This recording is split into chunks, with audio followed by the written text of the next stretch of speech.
on the next panel, I want to call up our panelist here. We have our moderator, Ignacio Sapetnitzky. He is a member of the Economic Club of Miami and a vice president with Seaview Investment Managers. We also have Fernando Pontaza. He is with Invariantes Fund, the co-founder of the first venture capital fund in Guatemala, Invariantes, and then also Luis Huitron with Mercantil Bank in Panama. Gentlemen, please join us on stage. We're going to actually continue this conversation. So I think we got a little philosophy there, and now we're going to get down to the nuts and bolts of what these guys are doing and find out a little bit more about some of the economic opportunities as well as the risk in Latin America.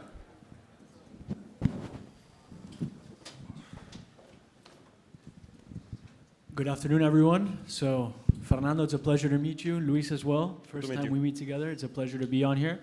I think this is a very great panel because we have different perspectives in different types of asset classes, different regions and such.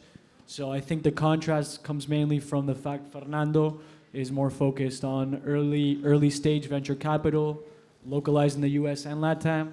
Luis is more corporate finance, M&A, funding. So on my end, it's more global asset management. So those three contrasts are very interesting.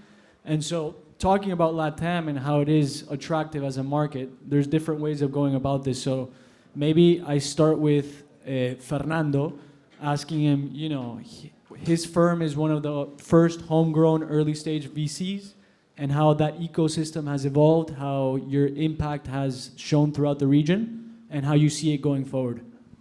Thanks. Yeah, as you can guess by my sneakers, I am the venture capitalist. I guess I can start painting a picture just what venture capital means to the U.S. If, for example, 1% of GDP is invested in venture capital every year in the U.S. Now, how the U.S. has been rewarded by that risk capital is that depending on the year, between 11 and 20% of the GDP is generated by venture-backed companies. Last year alone, U.S. Public market capitalization, 70% of that was venture-backed companies. So it's an engine for growth. It's what Latin America should aspire to. And for investors, it also means that early stage VC, it's the best performing asset class that exists. It's a compounded annual return in the last 40 years is 20%. So that's what it means for the US and what it could mean for Latin America. Now, regretfully, in Latin America, that 1% that I mentioned that is invested in equivalent of GDP invested in venture capital is only, for Latin America, is only 0.01%. So it's almost non-existent, and I think that is a shame. We could be generating so much growth in Latin America by having more venture capital. But Guatemala has taken strong steps forward. For example, you have the Volcano Summit, 6 years running. It's an event that brings together people from all over the world, 30 countries, 2,000 people every year at the end of August in Antigua, Guatemala. And it's putting Guatemala on the spotlight and also bringing, familiarizing large investors and family offices with the asset class. At the beginning, when we started in 2015, there were no venture capital funds in Guatemala. Now there's 3, so it's ongoing. And I think it's, even though it's still very nascent, it's taken very important steps forward as an asset class in Guatemala and in Central America as well. I mean, I agree 100%. And if you look at LATAM in general, it consists mainly of, you know, old economy type of companies. And the fact that early stage VC is very early on, I can only imagine the exponential growth it's going to have in the next years. So, you know, and this sort of, you see a lot of this growth, and you look at capital markets, you look at companies wanting to have exits or raise liquidity. And maybe, Luis, this is a good question for you in the sense of how has that evolved in LATAM? Access to liquidity, access to capital markets. Is it easier to get businesses funded? Well, LATAM, as we have been learning during the day, it has different the different bits and pieces. No, there's the Mexicos and the Brazils of the world, no, and the coverage of the majors, and there's also an ecosystem of very vibrant, no, Guatemala, El Salvador, etc. And you have different levels of liquidity and different levels of transaction flow for sure. No, different appetites also for product. But yeah, I would say. In general terms, if you see, I've been working in investment banking for the last couple of decades. So if you compare what was the liquidity and what was the interest in Latin America over the last 20 years, it's probably been incremental for sure. Having said that, of course, there's no comparison in terms of how deep the market of the US versus the Latin American markets are. And there's plenty of opportunity, right? You find these great businesses, sound businessmen, and good business models that need to be funded or that need to be transacted in some way or another. And there's where the opportunity, I think, lies in Latin America, in better connecting the opportunities that are being fostered across the different markets, both in nascent economies and in more mature businesses, and then connected with the adequate capital and the adequate financing to foster them into the growth that they can provide. Yeah, I think you hit it right on the head. I think LATAM is very unique in the sense that, you know, a lot of those businesses also, as they mentioned in the previous panel, are family businesses, right? Mm-hmm. So it's a lot of educating and literation for those next generations that want to take that exit with the company. So I feel like there's a huge shift coming this way, and education is very fundamental, you know. And while we're staying on the subject of growth and innovation, you know, Fernando, what would you say are some of the verticals, industries, regions that are poised to have the most growth in the next 5-10 years? Well, in Latin America, in general, about 46% of every venture capital dollar goes to fintech. We joke in the office that it's because money has the perfect product market fit. Everybody is gonna go for a loan if they can get access to it, and but that's the bulk of it. Now, over the past few years, AI, of course, is the next big actor, with deals from 2020 to last year increased about 190% deals that included AI as a vertical in multiple sectors. Last year alone, about 55 deals were done in Latin America that involved AI, and I think that is going to be, of course, the next big thing. It's kind of obvious, but of course, it's going to allow for increases in productivity, customer service, logistics, fintech, and also in coding. You know, for example, Guatemala lacks a deep pool of talent of engineers, but now you can be an average coder and become a great one by using AI. The next few sectors that have been seeing some growth are PropTech as well, and commerce and logistics. Those would be the top sectors. But of course, the one that most excites me is all the uses that AI can bring to the table for VC in general, and of course for Latin America. No, for sure. I definitely think that, you know, now it's going to be more of a requirement for companies, especially early stage, to implement AI every step of the way. I think that it's not only giving you a competitive advantage, but you're basically competing with what's going on out there in the market. And, you know, I've seen a ton of fintech exits in particular. You mentioned fintech. It was crazy. You know, when I was at JP Morgan, from 2019 until probably 2024, I would say that there was a majority of this new wealth from the Southern Cone coming from fintech startups and fintech founders. So it's unbelievable how it's transforming LATAM and the future of its wealth. And, you know, with these companies, right, Luis, maybe you can talk us through, you know, traditionally in LATAM, maybe they're more focused on emitting debt, but how has that evolved through time? Are companies more willing to, you know, raise money through debt, or is equity more of a conversation now? No, I think Latin America is, at least for the mature companies, no, it's a much more debt-oriented type of market. No, it's a very usual conversation having with any kind of entrepreneur. No, the access to financing either directly through the bank or indirectly through the capital markets. This is something that is there, and it is a need for everyone pursuing a business.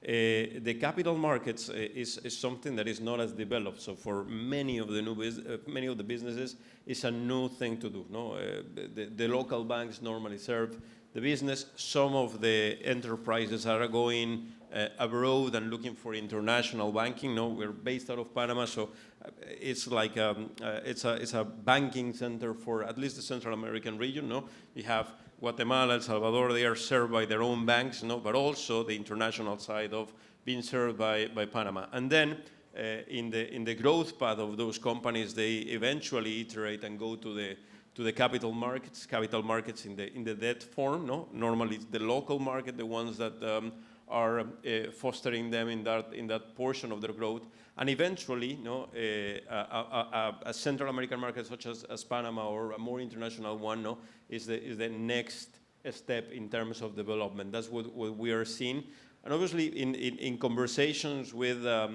CEOs, owners of companies, CFOs, it's also a bit of an educational speech, no, knowing that a responsible path into the growth and into the funding of a company goes through there. No, you can grow as much with equity.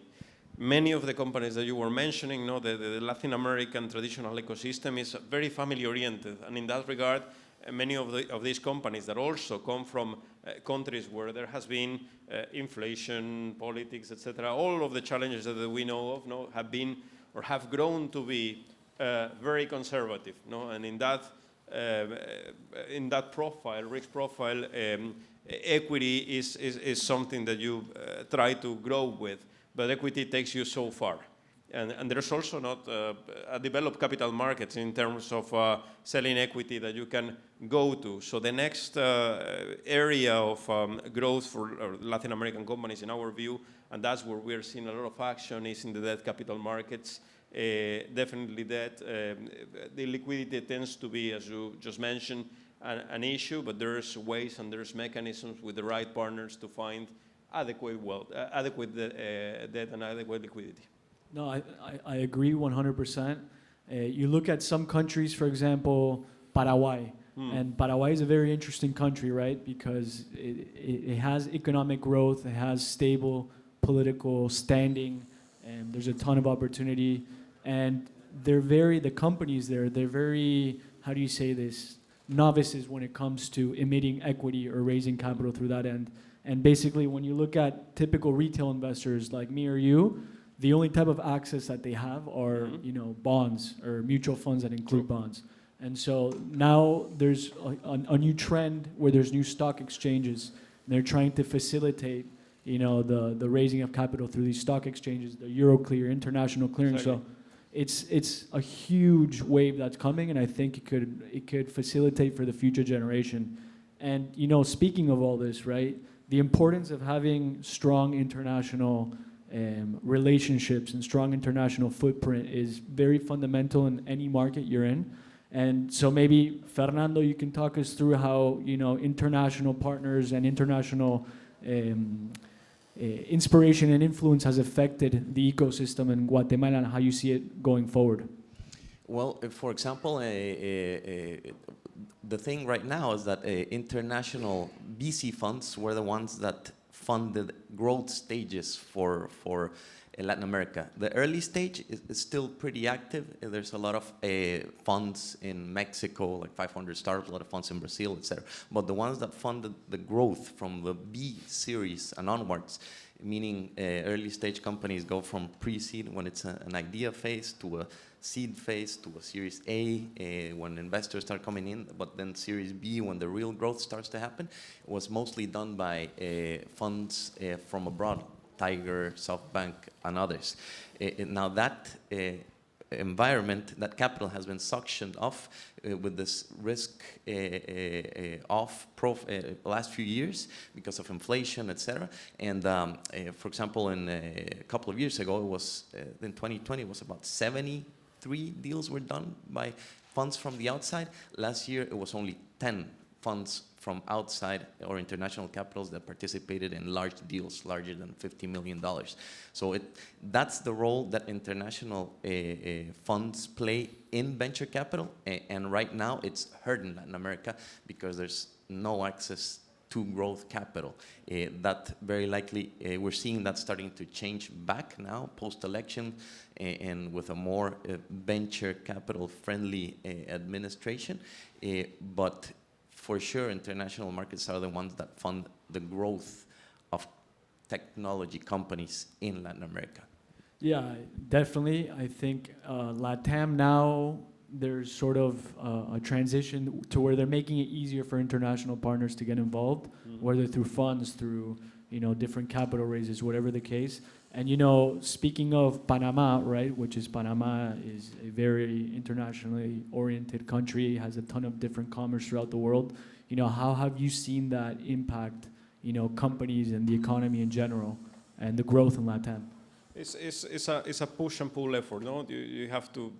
Of course, Panama is there, and Panama is there to serve the region. And I think in that role for a long time now, from the logistics, banking, other kind of services standpoint, they have been growing into that role.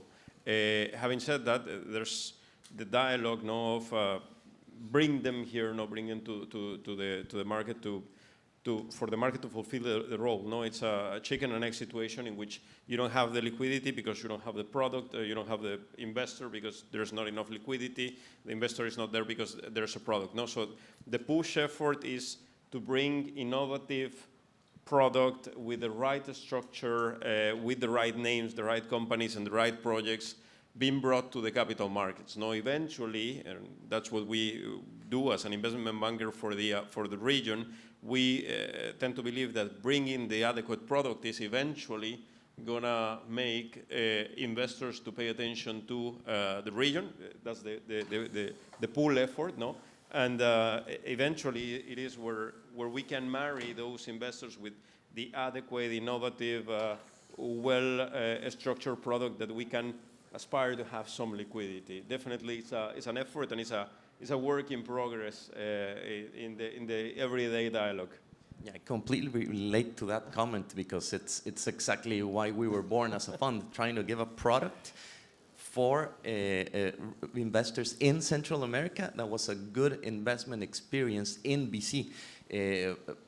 But what we had to do was invest outside of Latin America because that's, like, if you have a fiduciary responsibility, if you want to take a shot on a company, you have more chances of it being a hit in the US, mainly the West Coast, than Latin America. But we do invest in the region as well. But what we're trying to do is give the investor a good experience, getting them related to the asset class. And year after year, we've been rewarded with raising a next vintage and a next vintage, and now more people in the region are familiarized with that push effort. You said, yeah. I'm gonna steal that that phrase. I like it, but yeah, that's what we're trying to do, like make people aware of the asset class through our own investment thesis.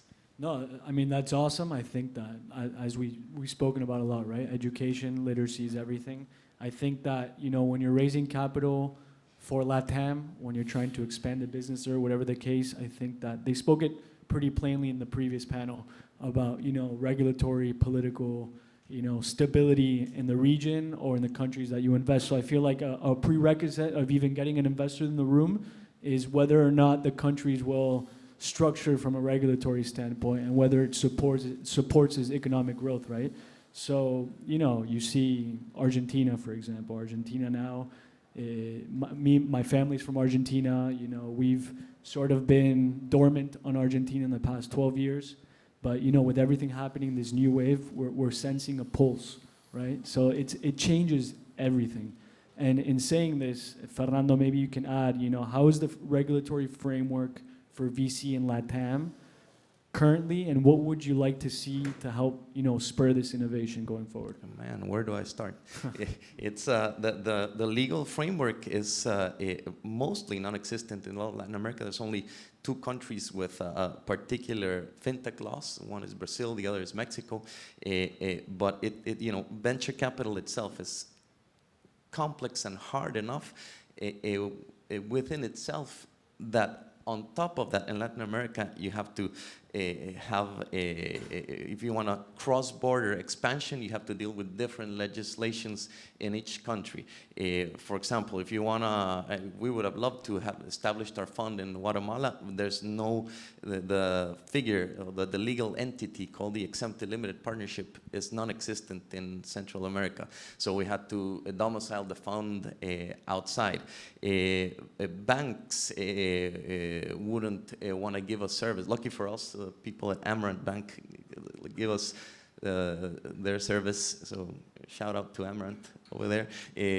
But also, you can't have a bank account if you are operating there. Hiring laws, you can't have short-term workers, which is usually what happens as startups grow or shrink. You have to have agile hiring laws, non-existent as well. If you want to close a company in Guatemala, it's more expensive to close it than to open it. So it's a lot of room for improvement, but I feel that it's getting there with initiatives like the PICS law in Brazil, particularly fintech law in Brazil, and Mexico also has its own fintech framework, and hopefully more countries, those are the 2 hubs anyway, within Latin America, hopefully more countries evolve towards that as VC becomes more prevalent in Latin America. I definitely agree. I think that, just as important as the regulatory framework in the region is also the strength of the financial institutions and the financial partners within the region that are supporting this growth, right? So, in saying this, Luis, maybe you can talk us through how Mercantil in particular as a financial institution, how it supports this growth, whether through technology, whether through financial services. What's the biggest impact you'd say from these institutions? Absolutely. I would say that, as you said, the money is the best product market fit. Everyone is a user. So yes, as a bank, as a financial services group, we do provide the support for clients to be productive and successful in pursuing their opportunities.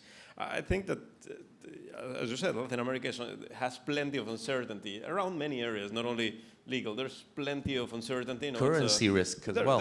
There's the currency, there's weather, there's a perfect storm of things happening. But it is also true that there's businesses being done. There's a lot of money being made, and there's excellent business models if you're able to find them.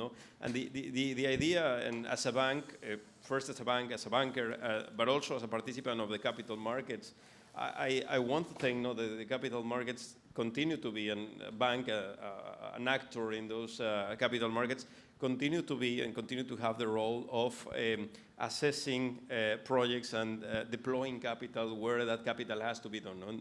And that stewardship role is the one that the bank has to pursue in order to allocate resources to the projects and to the entrepreneurs and to the businesses that are going to be successful, and help them do it successfully, especially in a region where liquidity is limited, capital is limited.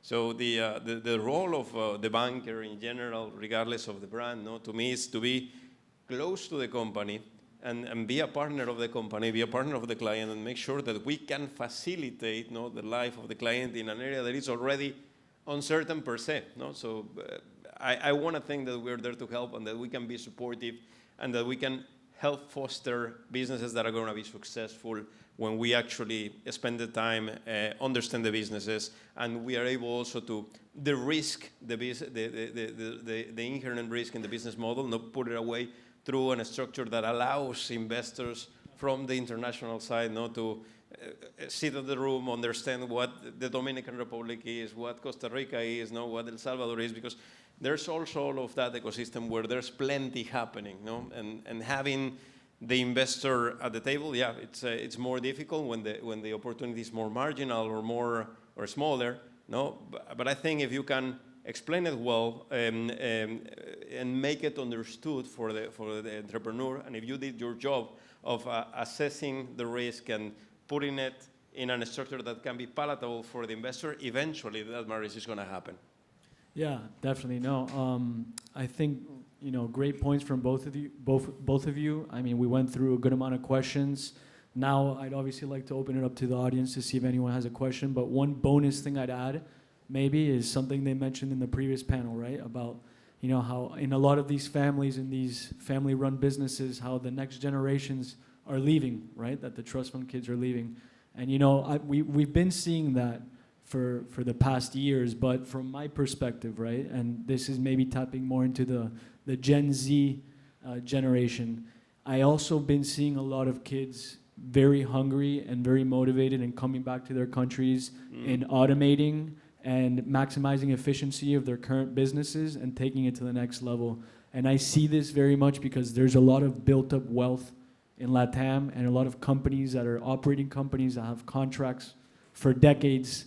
And this next generation's coming in and is looking to do a lot of capital markets, a lot of M&A. There's going to be a ton of activity. So I just think more so on how it currently is, there's a huge secular wave towards LATAM. And, I'm glad that we're able to be on stage now and talk about it, right? So I'm going to open it up to the audience to see if anyone has any other questions. There's a mic on that side and also right here, guys. If you ask the question at the mic.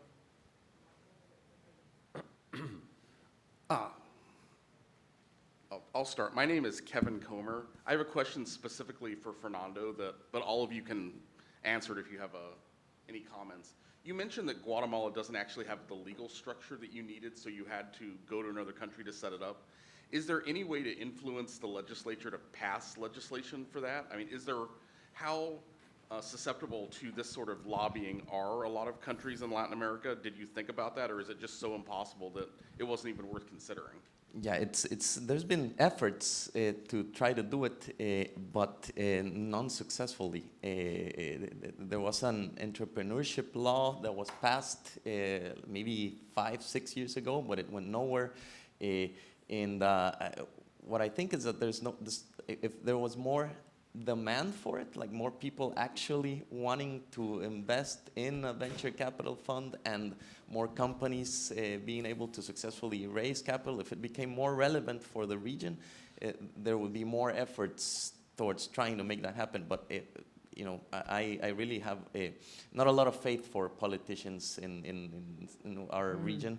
Rodrigo, maybe he can speak more to that, but nothing has been done to approach us remotely to having the legal framework to have venture capital become more prevalent in Guatemala or in Central America, regretfully.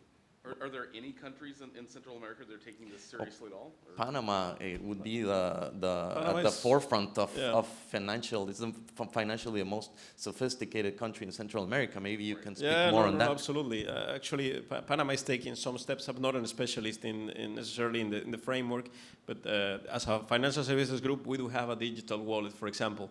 And I know that at the time that we were putting it together, the framework didn't exist. The legislative framework, as you just said, didn't exist. So actually, we were going ahead as a business, and doing whatever we wanted, simply because there was no framework. Eventually, we wanted to be regulated because we wanted the certainty of knowing what we were doing was acceptable to the government. So yeah, it was a lot of pushing it to the regulator to make sure that they had enough time for us and to put together a framework. I would think that Panama is probably going there, and that probably will have a framework relatively soon. Well, maybe our next one we incorporate in Panama. Yeah. We closer to home. We can set you up. It's just give us a call. Hi, can you hear me? Yeah. I think you can. Hi, my name is Monica Mantilla. I run a group of private equity and private credit funds, but we invest only in U.S., right? Yeah. So, we're focusing on small, middle market.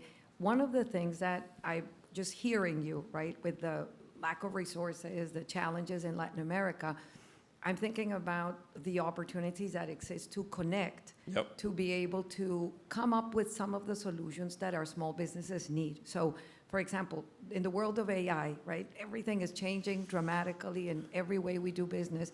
And we are actively talking to some groups in Mexico, in Panama, in Colombia, and Argentina to get the talent that is there available, at times a little bit cheaper, but sometimes just available, right? Because there's so much happening in U.S. that there isn't capacity. And for small and mid-sized businesses, it's an additional challenge, right? Because they can't hire McKinsey or Ernst & Young or somebody big to go and provide solutions. So I just thought that that could be a really interesting connectivity between venture capital funds in Latin America that know the talent, that know the technology shops, and that we could somehow collaborate with the U.S. private equity funds. Certainly us, we're very interested because our challenge is to understand the Latin America market. So we're going to friends and making trips and trying to create that connectivity, but I actually think the VC LATAM world could be a wonderful vehicle to be able to create opportunities when then there's, by pulling each other together, I think there's something extraordinary there. I'd love to get your thoughts about that idea. Sure. I mean, I can point you in two directions. One, at the end of March, there's a conference that takes place in San Francisco called RAISE, and they bring together a very curated list of funds that go on stage and present to about a group of about 300 investors. For the first time in their history, they're going to do it in Latin America, in Costa Rica, at the end of March. If we can talk later, and I can get you a ticket if you want to go there. And secondly, I would point you again to, I started out talking about the Volcano Summit. That's also a big event in Guatemala. That's August 31st. And about no less than 50 venture capital funds from Latin America show up. In one stop, you could meet a bunch of them and start generating those connections. Or we also have a deep network of, half of our capital we invest in emerging managers, half we do direct deals. So we invest in, historically, in 31 funds to date. And about 7 of those are in Latin America. So I know how they operate and have deep connections to them. Also very happy to extend my network to you to generate those fruitful connections. Wonderful. Let's talk. And I just want to add there, because I see the commercial opportunity, so hopefully I can connect with you later. But also you mentioned private debt, private equity. If that is of interest, there's also a way to connect not only to the venture capital ecosystem, which is very interesting, but to a small or medium companies pursuing business. We do actually connect regularly with some of the major private debt, private equity funds in the globe, and try to show them the product that we put together. It's a product that we have put together. We have invested on it, as a bank, either through debt or through proprietary funds or to client funds, that we have recommended. And it's normally something that we have originated, that we can explain, that we can vouch for it, and that we can accompany also in terms of investment if that's part of your mandate. Hey guys, what do you think of El Salvador? What is good? What is bad? Do they set a positive example? Yeah. What are the trade-offs here? I'm gonna chip in on that because I've been to El Salvador a couple of times in the last couple of months. So, and I have a couple of clients there, and I think El Salvador of today it's a great place to do business. We have great clients, great projects. We're bringing one of the first issuers to do a dual issuance both in El Salvador and Panama, probably in the next few months. People feel relatively safe to do business. And also, as El Salvador has become a safer place to live, there's a lot of money that has come back from wherever it was, not only from remittances, but also people that have relocated to El Salvador that are opening a little business here and there, and that are increasing prices in real estate. Now you see towers going up with beautiful real estate projects. I feel very comfortable with El Salvador. We pursue business there. We bank it. And yeah, there's a lot of projects going on in hydro energy, real estate, you name it. There's a bunch of opportunity. Yeah, and as far as venture capital, it's a small country. It doesn't have that critical mass, but there is one fund already that we're close to that's called Inogen that invests in the region. But much like resonating on Rodrigo's comment, like it's a country that could be Singapore or the opposite. We don't know where it's going. So pending, I'll let you know. But it attracted a lot of crypto founders and investors with accepting Bitcoin as a legal tender. Yes. And so you're seeing, at least in that sector in particular, a lot of activity. And that one fund already existing there investing in VC. And then do you guys have concerns about the potential human rights trade-offs? The potential what, sorry? The human rights trade-offs. There's a lot of reporting, and I haven't done a lot of fact-checking on this, but the